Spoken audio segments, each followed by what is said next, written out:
Hey to everyone out there watching, it's JT from Keystone Crew Outdoors. Welcome back to Keystone Crew's Bassmaster Fantasy Fishing Pick Show. As always, thank you for tuning in and your continued support for the channel. We're here with a recap of the St. Johns River and our picks for the second event of the season, Lake Okeechobee. If you haven't subscribed to the channel yet, I'd appreciate it if you did, especially if you like the content or use the advice we give on here. Keep the comments coming. I've been flooded with comments. I'm loving it, though. It's great feedback for me and different ways we can improve the channel. Even if you don't really like my picks, give it a chance. First day, you can't always judge on them, right? Because we did pretty good at the end. Chances are, if you're seeking out info for Bassmaster Fantasy Fishing, you're already signed up. But if you haven't signed up yet and want to check it all out, sign up at bassmasterfantasy.com. It's completely free, and you'll be eligible for prizes from Bassmaster and their sponsors for each tournament.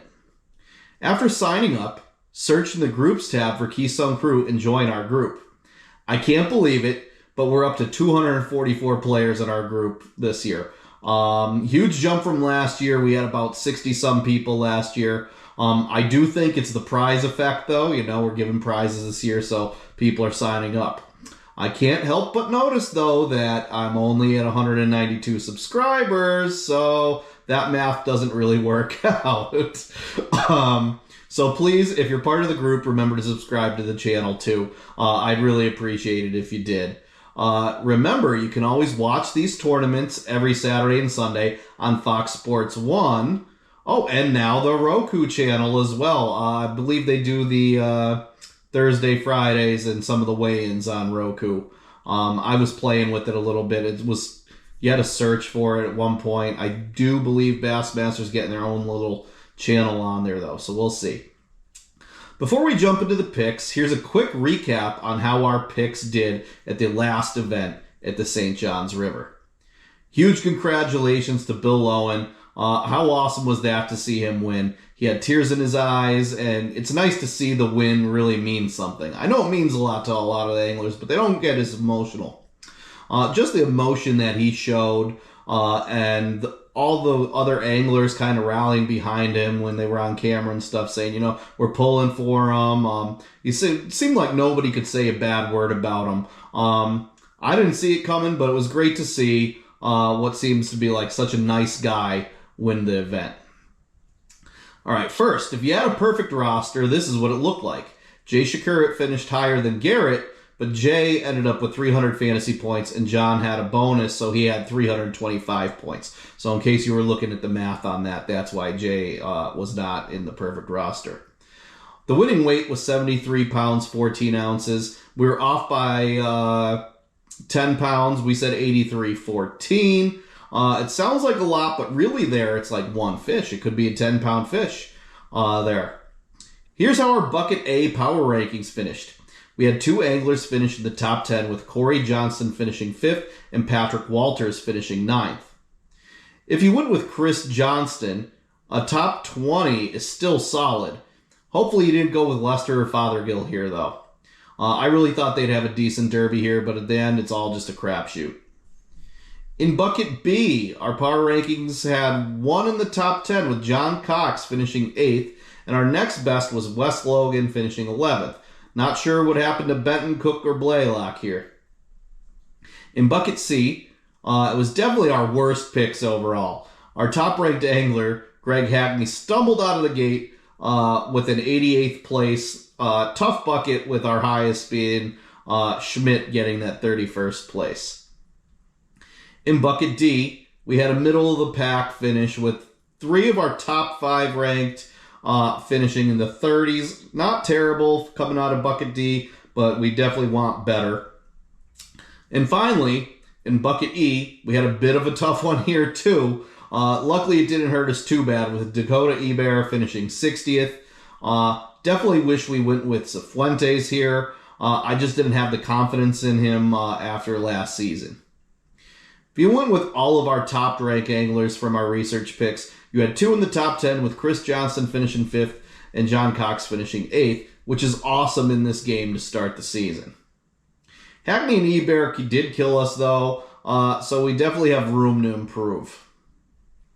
And here's how the Drain the Lake finished up. Once again, Corey Johnston and John Cox kind of saved the day, with them both finishing in the top 10. Stetson Blaylock killed us, though, with a 101st finish.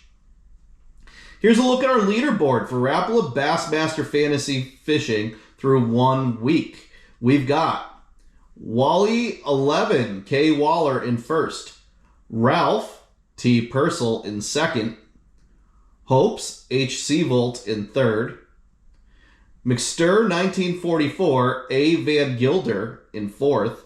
And rounding out the top 5, we got Wayno W. Goro. If anybody's wondering, I'm in 37th place in the group.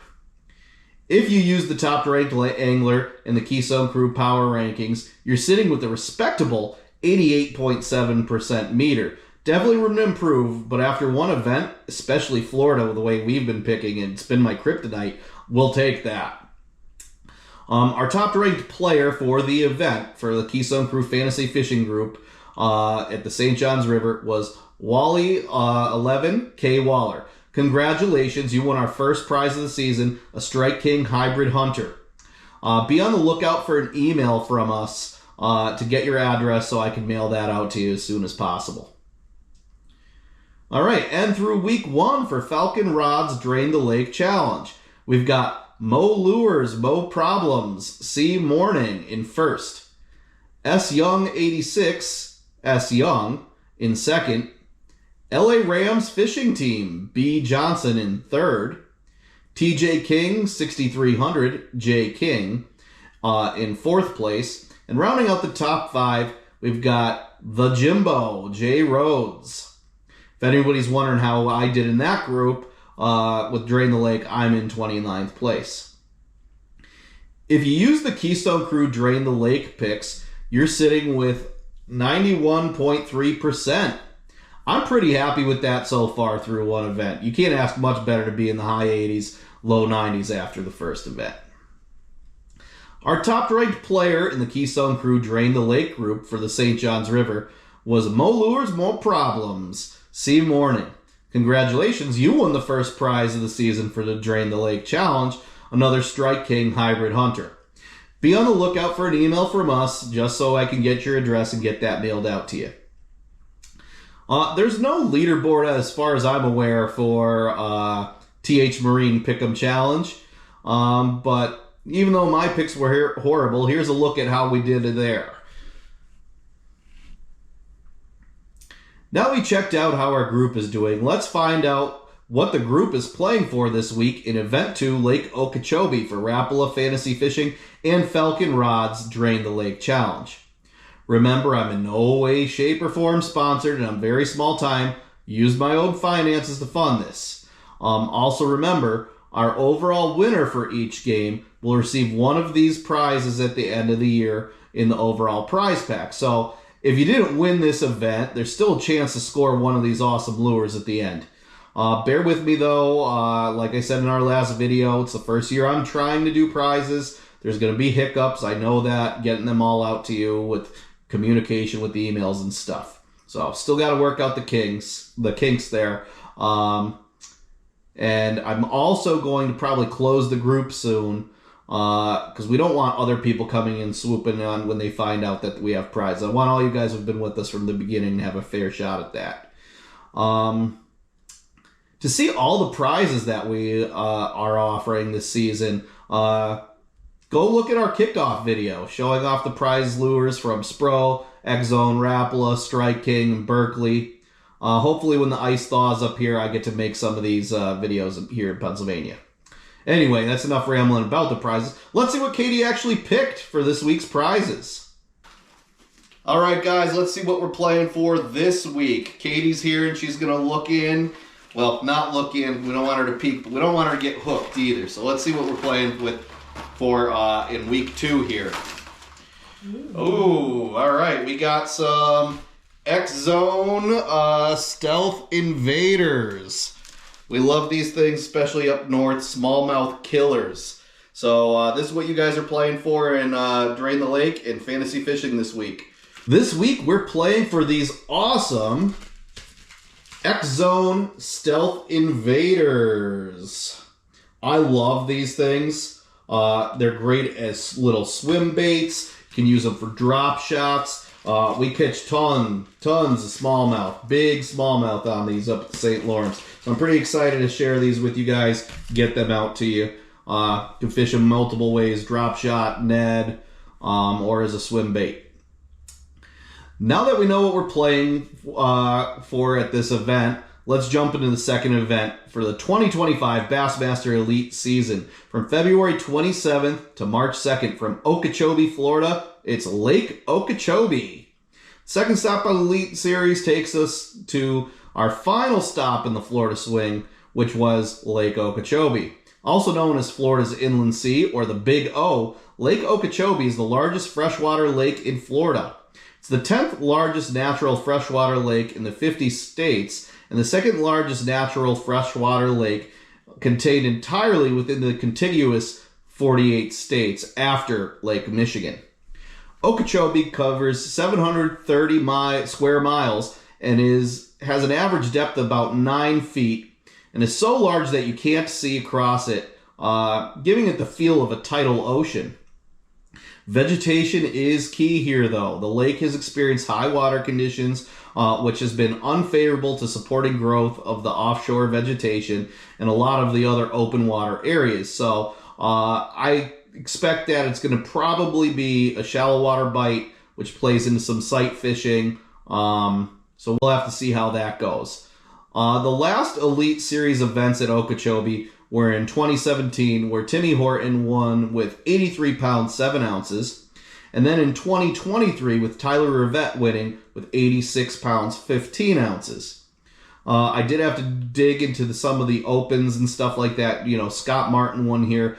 He had a bag of like 90 some pounds, like 90 pounds 6 ounces, something weird like that for the 3 days for the Open. So I don't know. I think it's going to be a heavier bag to win this one. So we'll talk about the weight in a little bit here, though. All right, history lesson over. Now on to the real reason you're watching, the research picks. Here's my research picks. Once again, I power rank picks based on the Bassmaster pundits, different articles I read, videos that I see online. It's a real quick turnaround in this one, though. So there's not as much research as I would like in this. Especially with it being Florida, because it's so tough to pick. Luckily, we nerfed our way through that first event and didn't go out too badly. But beware, because I don't quite have that research like I normally would because of the quick turnaround. Anyway, here's the power rankings for Bucket A. I've got Patrick Walters as our top-ranked guy with 13.8% owned. John Cox, 39.9% owned. Followed by Brock Mosley with 1.8%. Jay Shakurit, always a threat, 7.7%. And Kyle Norsetter with 0.1% owned. We're going with Patrick Walters here, though, with that 13.8%. Bucket B, we have Tucker Smith, 14.5%. I went with him because he was the one who challenged Scott Martin on that Open. Followed by Joey Cifuentes with 6.2%. Logan Latuso with 7.9%. Cliff Perch, 1.5%. And Hunter Shryock with 3.8%. I was between Shryock and Bernie Schultz for that number 5th, so watch Schultz will probably win it. But our pick is Tucker Smith with 14.5% owned. Bucket C, hard to go with against the hometown favorite here. I got Scott Martin as the top-ranked guy, like most of you probably do. 58.9% owned. That's crazy. It's more than half the game have picked Scott Martin. Paul Marks, 0.5%. Followed by Bo Browning, 0.9%. Drew Cook, 6.8%. And Drew Benton with 13.6%. Our pick, though, is Scott Martin, that 58.9% owned. In Bucket D, we've got Kyle Welcher, is our top-ranked guy, 20.3% owned. Followed by Tyler Rivette, 18.4%. Brandon Cobb, 21.7%. Wesley Gore, 1.4%. And Scott Canterbury with 9.0%. Another one where I almost went with Ben Milliken instead of Canterbury for number 5. So just keep that in mind. It's so tough to pick these sometimes. I've got Kyle Welcher, though, as the research pick, that 31.8% owned. Bucket E was struggle for me to kind of rank these guys, put them in order. Really, you could pick any of these top 3, I think, and be okay. I went with, got burned by him the first event, but I'm going with it again. Greg Hackney, 32.4% owned, followed by Easton Fothergill, 9.4% owned. Stumbled out of the gate, but it'll be okay, I think. This one's probably the best value, though, our number 3 guy. Trey McKinney, 12.3% owned, followed by Steve Kennedy, 16.7%, and Stetson Blaylock with 6.0%. The crew pick, though, is Greg Hackney, 32.4%. As for the tie-breaking weight, going with 94 pounds, 8 ounces here. I do think it's going to be in the 90s, definitely high 80s, if the weather and everything cooperates well. All right, a quick rundown here. Our picks, our research picks, the guys you should consider. Bucket A, we have Patrick Walters. Bucket B, Tucker Smith. Bucket C, Scott Martin. Bucket D, Kyle Welcher. And Bucket E, Greg Hackney. Falcon Rods Drain the Lake Challenge is our other main fantasy game. It's an elimination style game where you can only use the angler once all season. Once you use them, they're gone for the year. You're going to use 80 out of the 104 anglers there, plus guys from the Classic. So pick wisely. We're going with Bo Browning, Greg Hackney, Steve Kennedy, Brandon Lester, Scott Martin, Kyle Norsetter, Bernie Schultz, and Tucker Smith. Our third game that we have, it's kind of overwhelming, but this one's a quick one. TH Marine Bassmaster Pick'em Challenge. We're not awarding prizes for this one, but since it's there, it's this new game, we're playing around with it, and here's what I'm going with. In matchup 1, we have Battle of the Brandons. Brandon Cobb versus Brandon Polinick. I got Cobb here. Matchup 2, the Canadian Clash. Jeff Gustafson versus Cooper Gallant. I'm going Cooper Gallant here. Matchup 3, the Bama Bash. We got Gerald Swindle versus Jordan Lee. I'm going with G-Man, Swindle here. Matchup 4, War of the Titans. Scott Martin versus Greg Hackney. Home Lake, gotta go with Scott Martin. Matchup 5, Swim Bait Showdown. Steve Kennedy versus Chris Zaldane. Tough one for me because I love Zaldane. But I'm going with Kennedy here because we recommended him in our research picks. Matchup 6, Scoping versus Hoping. Tucker Smith versus Bill Lowen. Going with Tucker Smith here. I'd love to see Lowen go back-to-back. I don't think that's going to happen. But I'm going with Tucker Smith because he challenged Scott Martin here in that open, and he's one of our recommended picks. Matchup 7, Fan Vote. You think? Matt Robertson versus Seth Fighter. Going with the Llama here. Robertson's been having some struggles, so I'm going with the Llama, Seth Fighter. That'll wrap it up for our fantasy games for the second stop of the 2025 season at Lake Okeechobee. Remember, you guys are playing for some of these awesome X-Zone Stealth Invaders. Good luck to all you guys out there. I'll leave you guys with the angler's career stats from before the start of the 2024 season. As always, I'll catch you next time. Oh, also, happy birthday, Trey McKinney. February 25th, born in Carbondale, Illinois. JT Morrow, February 25th, Carbondale, Pennsylvania. So happy birthday, bud. Good luck in the event.